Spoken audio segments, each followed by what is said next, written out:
মুদিখানা বাজার করেছে। এই হচ্ছে আটা, চাকাতে পাঠিয়ে চলো এটাকে সোজা করি। এই হচ্ছে আটা, 25 কিলো আটা, যেটা আমাদের কদিন যাবে আমরা জানি না। এটা সরাই, আর কি নিয়ে শেষে ঢালি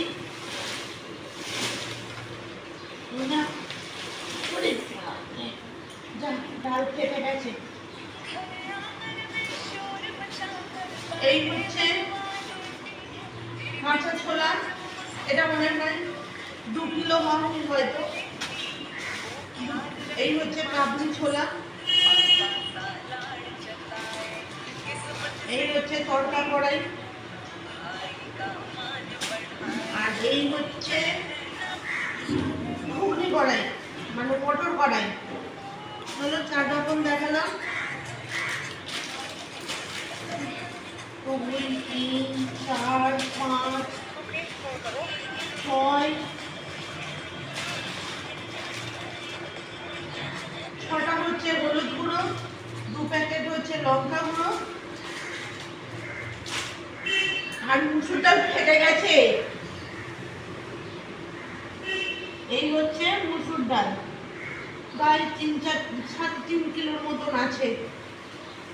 চলো বাইরে দুপুরে কি কি রান্না করব সেই ভিডিওটা তোমাদেরকে দেখিয়ে দেব।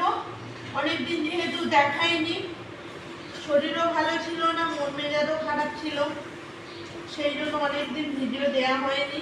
তাই ভাবলাম চলো মুদিখানা থেকেই শুরু করি, তাই এগুলো তোমাদের দেখিয়ে দিলাম। আর দুপুরে কি কি রান্না করবো সেগুলো তোমাদেরকে দুপুরে দেখাবো। চলো, আর এবারের মতো মানে সকালের মতন বাই। এই দেখো আমি দুপুরে রান্নার জোগাড় করে নিয়েছি। এখানে ওই সব রকম মূলো, আলু, বেগুন, সিম, কাঁচা লঙ্কা দিয়ে আমি করব পালং শাকের তরকারি। আর করব এখানে ট্যাংরা মাছ। তোমাদের কাছে মিথ্যে কথা বলবো না, আমি ট্যাংরা মাছগুলো কালকেই ভেজে রেখেছিলাম, আর তার সাথে ভোলা মাছও ভেজে রেখেছিলাম, কেন আমার সুবিধে হবে, তাড়াহুড়োর সময় আমি করতে পারবো না, সেই জন্য ট্যাংরা মাছ দিয়ে।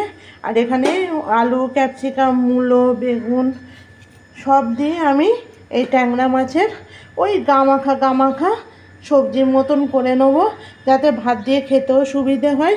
আর আমার ডাল আগে থেকেই করে রেখেছিলাম, যেহেতু মেয়ে কলেজ যাবে, সেই জন্য এগুলো আমাকে আগে থেকেই করে রাখতে হয়, কিছুটা এগিয়ে রাখি যাতে সুবিধে হয়। তাই আমি মাছগুলো আগে থেকেই ভেজে রেখেছিলাম। এবার এইগুলো দিয়ে আজকে আমি সবজি বানাবো। চলো তোমরা দেখতে থাকো, আমি করি, তারপর রান্না হয়ে গেলে তোমাদেরকে দেখাবো কেমন দেখতে হয়েছে। চলো, আমার রান্না হয়ে গেছে, ছেলে খেয়ে স্কুলে পরীক্ষা দিতে চলে গেছে, যেহেতু টেস্ট আজ থেকে শুরু, তাই সে খেয়ে প্রথমেই চলে গেছে।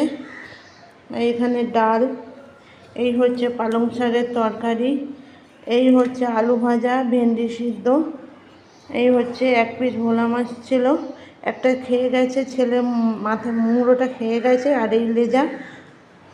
আর ওখানে দেখো এই হচ্ছে সব রকম সবজি দিয়ে ট্যাংরা মাছের ঝোল।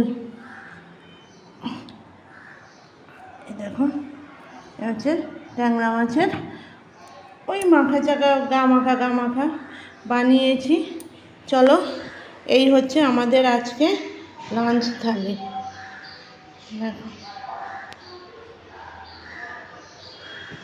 আর এই হচ্ছে গরম ভাত, যেটা তোমাদের দেখানোই হলো না।